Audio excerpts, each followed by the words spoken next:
It's not focusing on me, is it? It didn't go to plan. Okay. Oh, what am I on about? I'm obsessed with Christmas. I need to start all bloody over again because that was a nightmare. Why can't I do this? Oh, I need to, I can't. I have to do it again. What is Daisy Darker about?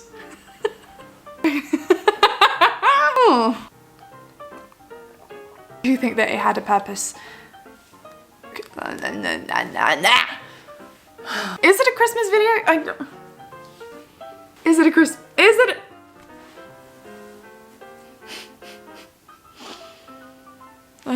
Hello, Luca, come on. Hi, hello, good morning. If you're looking at this and thinking, bit of a weird background, I completely agree, but unfortunately I woke up this morning and it was a winter wonderland. When I looked outside, there was frost everywhere, and everywhere was just covered in white. It was absolutely gorgeous. I had a really, really lovely morning. By the way, if you're wondering, it is the 11th today. I woke up in the best mood. I got ready whilst I was listening to some Christmassy music, had a shower, did my makeup, and then I thought, great, I thought all of this positivity would extend to me making a video, because I haven't made a video, or like a sit down chatty video about books in a hot minute. Great, I will film a video this morning. I had the Christmas tree on. It was -3 degrees this morning, which is why I still have a blanket on. It is toasty warm in the flat, but it was crisp outside, to say the least, and it was just a lovely morning, so I was really excited about making a video. It didn't go to plan. I moved around every single room in our flat trying to find a good spot with a good background. Initially, I wanted to have the Christmas tree in the background. I'm staring at it, so I have a great view. As for you, you're stuck with this. It's not great. I'm sorry. But if I turn it the other way around, the lighting's completely wrong. There's too much light coming in from the outdoors, so it doesn't work. Trust me, I've tried every single possibility. I've moved furniture around. I've tried everything. This is the best we can do. The only thing that I have done for this setup is try to make it look a little bit nicer. I've got my little winter gnome over here. I've got a fireplace on the TV. My microwave is not exactly aesthetic, but we can ignore it. I've moved that in front of the bin so that hopefully it's a little bit nicer and a little bit prettier, and you don't have to stare at me bloody bins for the next however long we're going to be sat here. But anyway, I wanted to sit down and film a little chatty video talking about the books that I've read recently. I was planning on doing like a November wrap up, and then I ended up not doing that just because I wasn't really in the mood to film, and I didn't even read that many books in November. So instead of doing like a specific month, we're just going to do books that I've read recently. I gave up. I watched A Christmas Carol. I've had some lunch. And now I feel positive again, and I feel like I'm ready to attempt this once more. I've got tea. Oh, I haven't shown you my Christmas mug. Ooh, he's looking really mucky, but this is my Christmas mug of choice today. I've got my tea. If you haven't, go get some sort of hot beverage and we can chat about books together. This is definitely going to go everywhere. Ooh. Absolute pro. Lovely. I don't know what I read this. I don't know what books I've talked about recently. Did I talk about Daisy Darker? I have no clue. Have I talked about Daisy Darker? Huh, okay. Okay, so the first book I'm going to be talking about is Daisy Darker by Alice Feeney. Oh, I didn't write any notes down for this one, so I feel like I'm going to definitely waffle a bit. I'm sorry. I did attempt the other one that was quite popular at one point, which I think that was Rock, Paper, Scissors or something. I attempted to read that one or listen to it as an audiobook, and it didn't go, excuse me, mother. I ended up DNFing it really not that far into the story. I think I was only about 20%. I think it was more the narrator of the audiobook that wasn't selling it to me, and I just wasn't interested, so I didn't continue. I did finish the entirety of Daisy Darker, and ooh, I feel like I have mixed feelings about it. Okay, oh, I need to do this better. So, Daisy Darker and her family go and spend... Oh, it's not even Christmas. What am I on about? I'm obsessed with Christmas. And it's also, it happens to take place. I need to start all bloody over again because that was a nightmare. Okay. I feel like I can recap this a little bit better. Why can't I do this? Hello? Luca, come on. Okay. Once again, let's try it. I can do this. Oh, I'm a nightmare when I don't have notes. Okay. That's essentially, oh, I need to, I can't. I have to do it again. I can't. Oh, just so you know, I've tried to explain this book like 5 times now. God. One more time. So, what is Daisy Darker about? Oh, okay.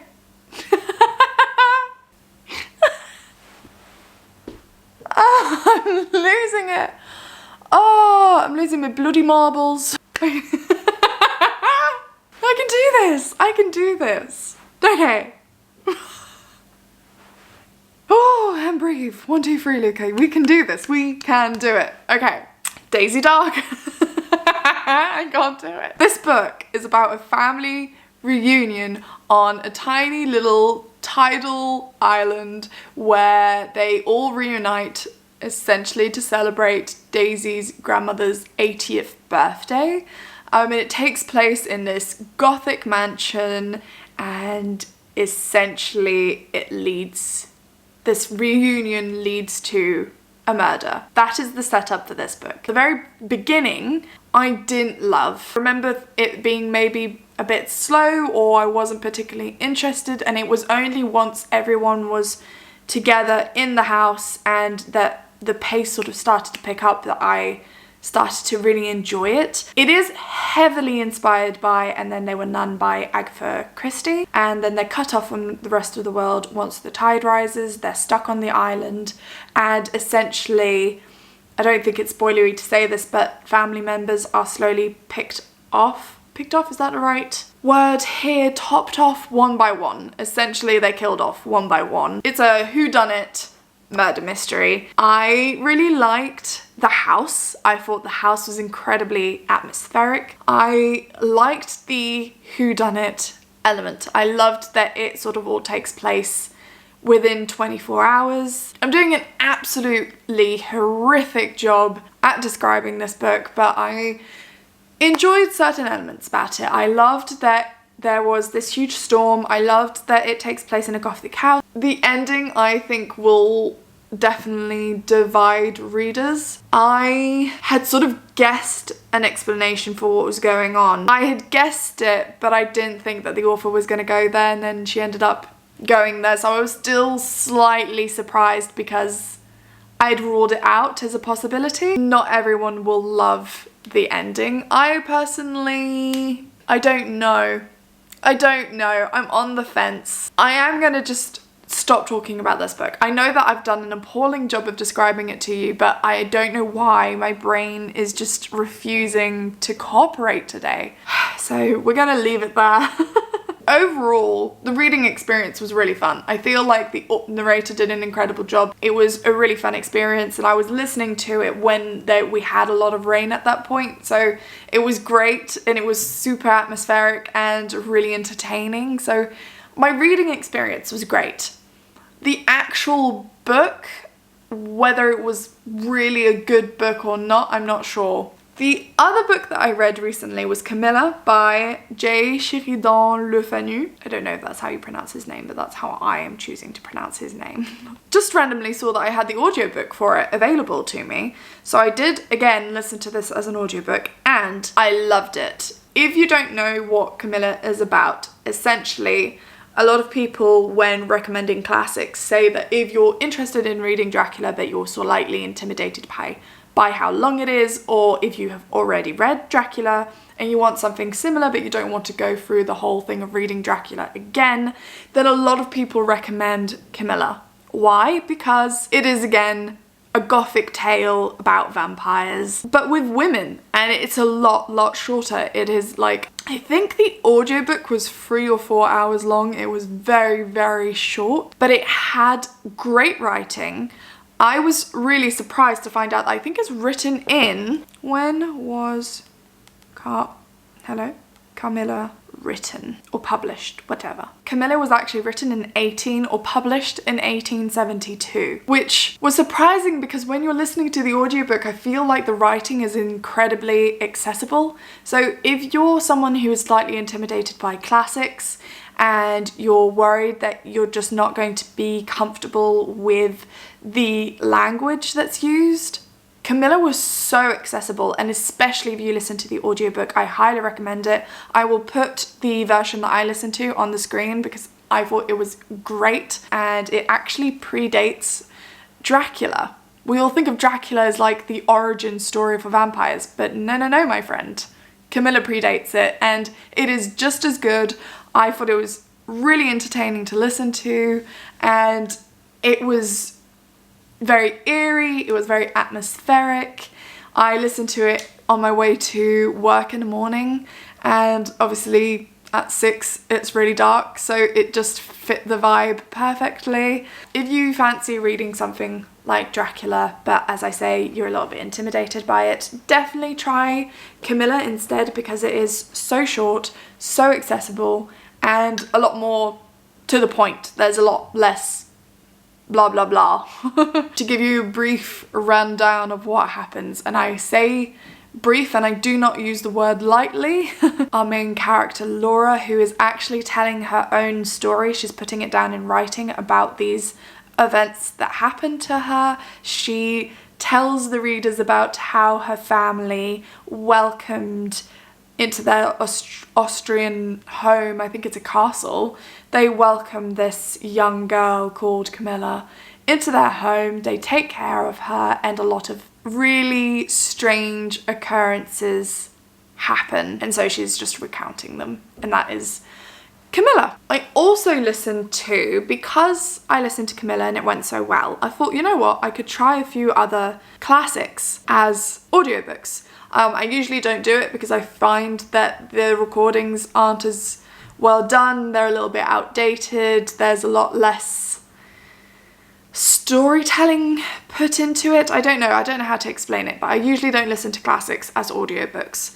But Camilla just filled me with a little bit of hope, so I tried to listen to The Turn of the Screw by Henry James, which I was intrigued about reading. I thought it was a much bigger book, but it's actually, again, a very, very short story. It's only, again, the audiobook is about 5 hours long or something.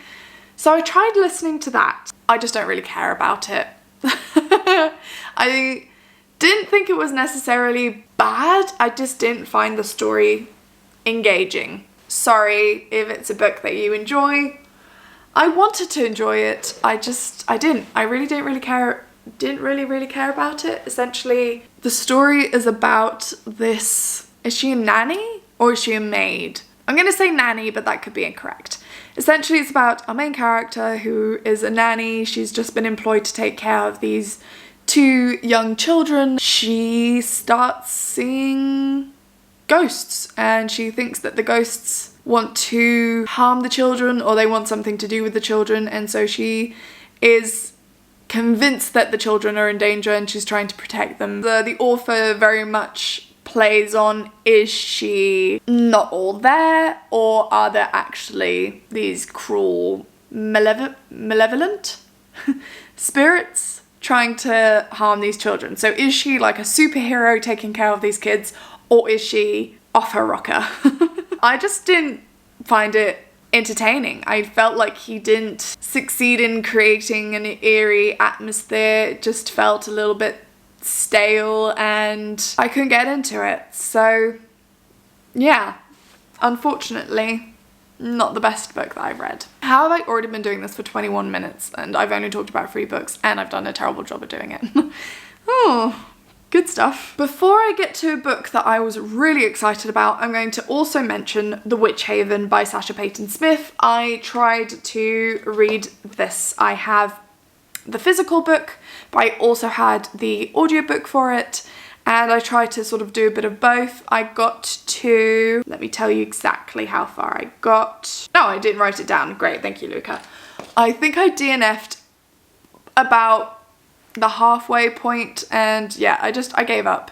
I wasn't enjoying it. I didn't realize when I bought the book that it was a YA. Before I get into it anymore, I'm going to tell you what the book is about. The Witch Haven is about our main character, who is called Francesca Francis.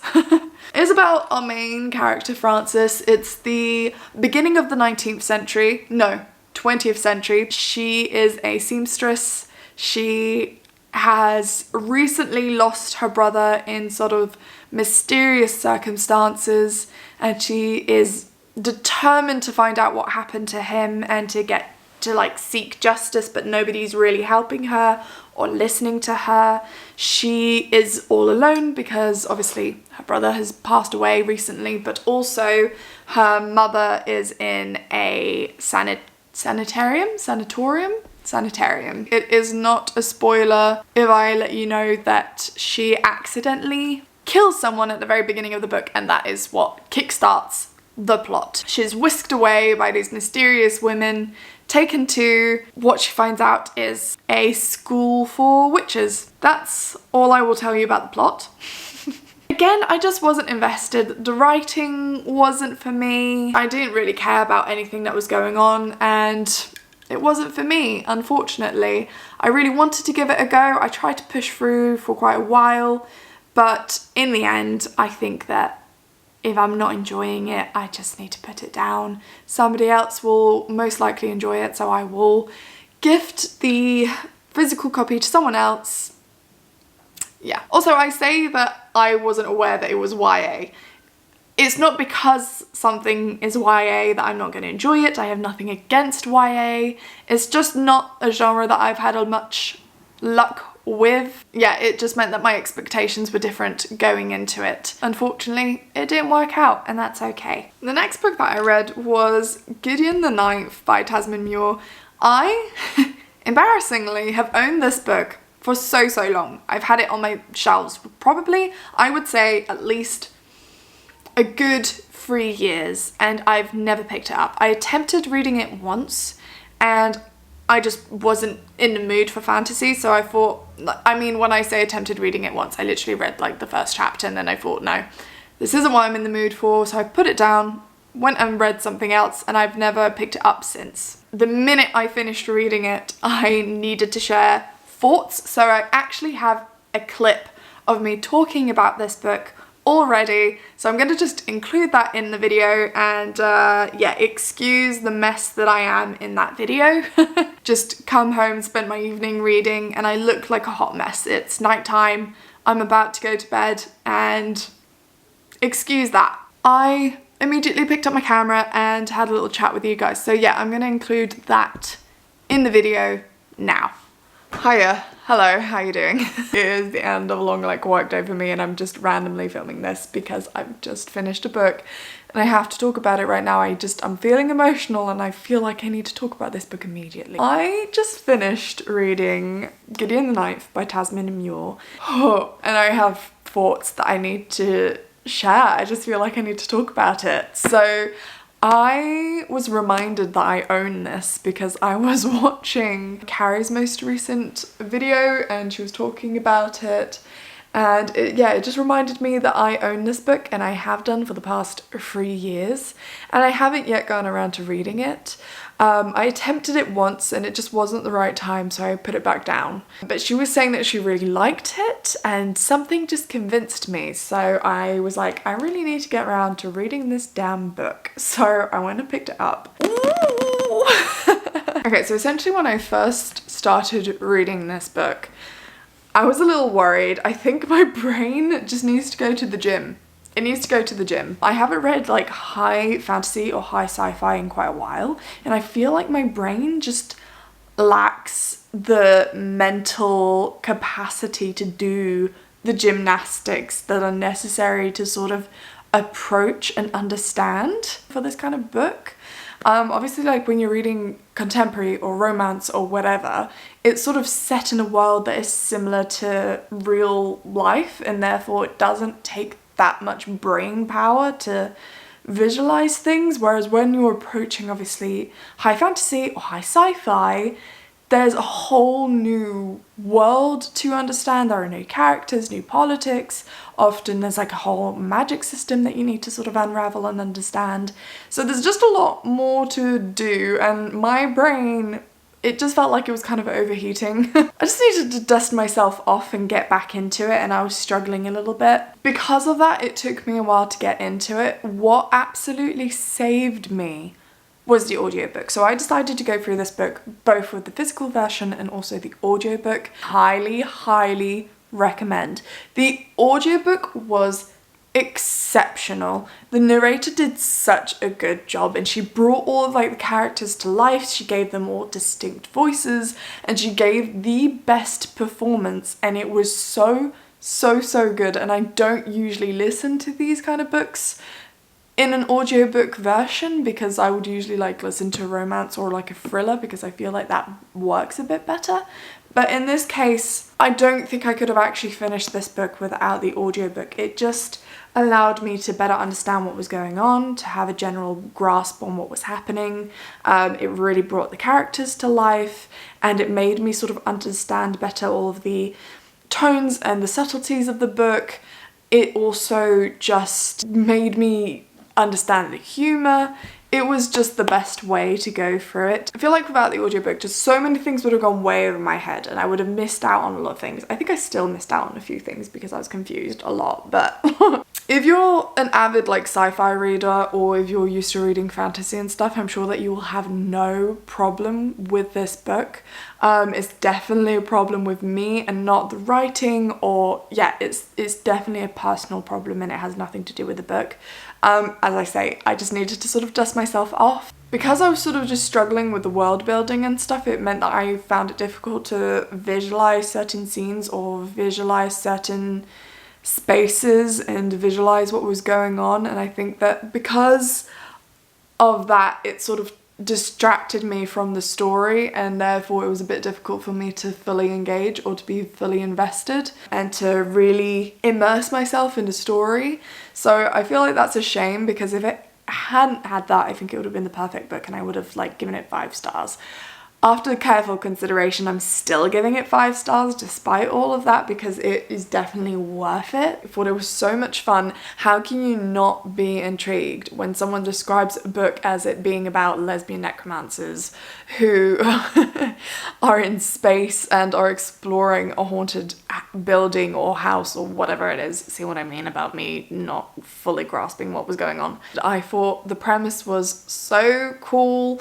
About the book, like going into it, all I knew was that, literally just that, and that there was a lot of banter. It's just a roller coaster.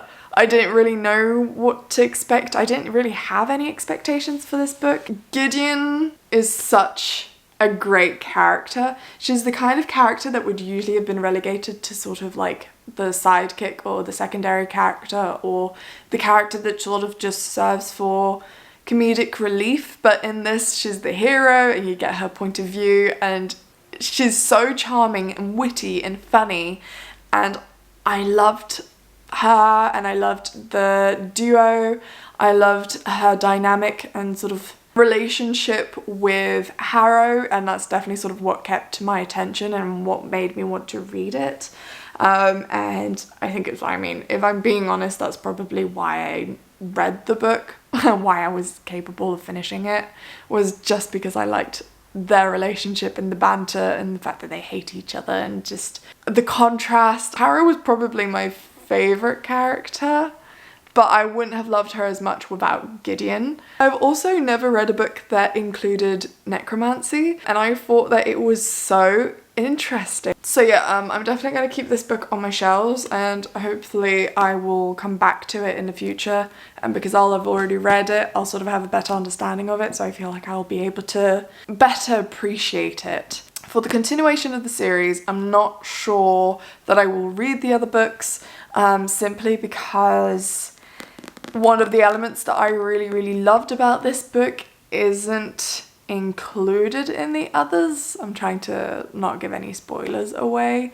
So I don't know. I've been told that the others just aren't the same. Not necessarily that they're not good, but just, yeah, they're not the same. And so it's sort of maybe a bit scared of continuing. There you go. I'll let you get back to future Luca. Bye guys. So there you go, those were my thoughts on Gideon the Ninth, and I can now move on to the next book. That was the most awkward transition. And most recently, what I've been reading, I am currently listening to the audiobook for Inner Holidays by Christina Lauren. This was really popular at one point. I remember seeing it sort of everywhere and loads of booktubers talking about it. I was convinced that it was just a normal like Christmas romance, and when it was popular at the time I hadn't really started reading romance. I hadn't really gotten into that genre yet at all. My camera battery is flashing. Hang on. Just changed my camera battery so I can get back to what I was saying. It turns out that it has a bit of a twist. It's a time loop, which I think is a really interesting element to add to the story. I really like that idea. I briefly looked on Goodreads to see what people were saying about the book, and I remember seeing a lot of people saying that the time loop added nothing. I disagree. Do I think that it could have been used a little bit more and explored a little bit more? Yes, but I still really enjoyed it, and I don't think that it was completely useless. I feel like it did have a purpose in the story. I'm enjoying it. I haven't actually finished it. I feel like that's important to say. I might change my mind, but I only have like an hour left, and although I don't think it's the best romance I've ever read, I don't think it's the most incredible writing, I don't think that it's going to be a favourite, I really enjoyed it anyway. I think that it is super entertaining, it's very festive, highly recommend it if you want something that's quick. I wasn't expecting it to be so short, but it is a really, really quick read, and it's fun and it's entertaining, and it's definitely got the Christmas vibes. The filming gods are not with me today. I'm doing an appalling job. I'm really struggling. We can finish this. The last book that I wanted to chat about was Harry Potter. I read Harry Potter. I'm reading Harry Potter and the Prisoner of Azkaban. I'd mentioned in a previous video when I was talking about books that I was reading the Harry Potter series again. So this is obviously me just continuing it, but I want to mention it because I'm super excited to finish Harry Potter. I'm enjoying it. I'm enjoying the third book, but I'm really excited to finish it because for my birthday, it was to celebrate both my birthday and Jeremy's birthday, I had Rim and Jeremy come and stay over for a weekend, and during the Saturday we went out and we went into one of my favourite bookstores in Toulouse just to have a little mosey around, and it was really sweet. Rim was sort of just like walking around and she was trying to discreetly ask me if there were any books that I was excited about, if there were any books that I was thinking of picking up, and she was doing it in a really, really sweet, like sort of trying to be discreet way, and I had a look around for quite a while. There's just nothing that's really calling out to me. The Rim was like insisting. She was like, I'm sure we can find a book that you would like, find something. I've actually been really thinking for a long time about getting this special edition of a Harry Potter book. It's a like special illustrated edition, and I was like, oh, I've been thinking about getting it, but I can't really justify the price. It is really expensive, and I've seen that they have it in this bookstore, but I'm not going to get it. And you're certainly not going to get it because it is expensive. So she was like, oh, show it to me anyway. I showed her the book, and she went off to the till saying, oh, I just wonder how much it is because the prices aren't on the books. Multiple times you cannot buy this book. She went off to the till and she came back and she said, oh, I'm really sorry, my card was declined. And I was like, good, I'm glad it was declined. It's a really expensive book. And she's like, yeah, so I could only get one book, which I got for the little boy that I'm looking after and that I'm babysitting. that was that. I was looking at some other books with Jeremy and Rim was there. We were just chatting and then the book lady came up with the book that Rim had bought, all wrapped up and looking lovely, and I all I did was like sort of look at it and I was like, oh, this wrapping paper's lovely, and Rim sort of just gave up and was like, you know what, it's for you, I got you the book. And I genuinely wasn't expecting it. I genuinely believed her when she said that she'd bought this book for the boy that she was babysitting, so it was genuinely a surprise. Anyway, all of this really long story to tell you that Rim very, very, very kindly and very, very sweetly bought me this book that I'm so excited to get around to. The book is the Harry Potter and the Goblet of Fire special edition. It is, I mean, look at it. It is gorgeous and I'm so excited about this and I can't wait to get around to reading it. Rim, thank you so much. I love it so much and I will treasure it forever. It's definitely one that I'm just gonna keep and it'll just be special. I wanted to mention this. This video's gone so appallingly. It didn't start out well and then I felt positive again, so I tried it again and it's just not gone great. The filming gods aren't with me today. That's okay. I feel like I've done a terrible job at describing these books to you. I do say that in all of my videos though, so at least I'm consistent. Hopefully it still feels a little bit festive despite this being an absolute bloody train wreck of a video. But I tried. If you watched it all the way through, what's wrong with you? Clearly you were very bored or didn't have anything to do, but thank you for watching it. Once again, your comments are really, really appreciated and I hope you have a lovely day. I hope you have a lovely Christmassy festive season and I will see you maybe not soon because clearly I'm just not having any luck with my videos. Let's give up. Let's stop. Let's just stop filming. I will see you soon. Bye.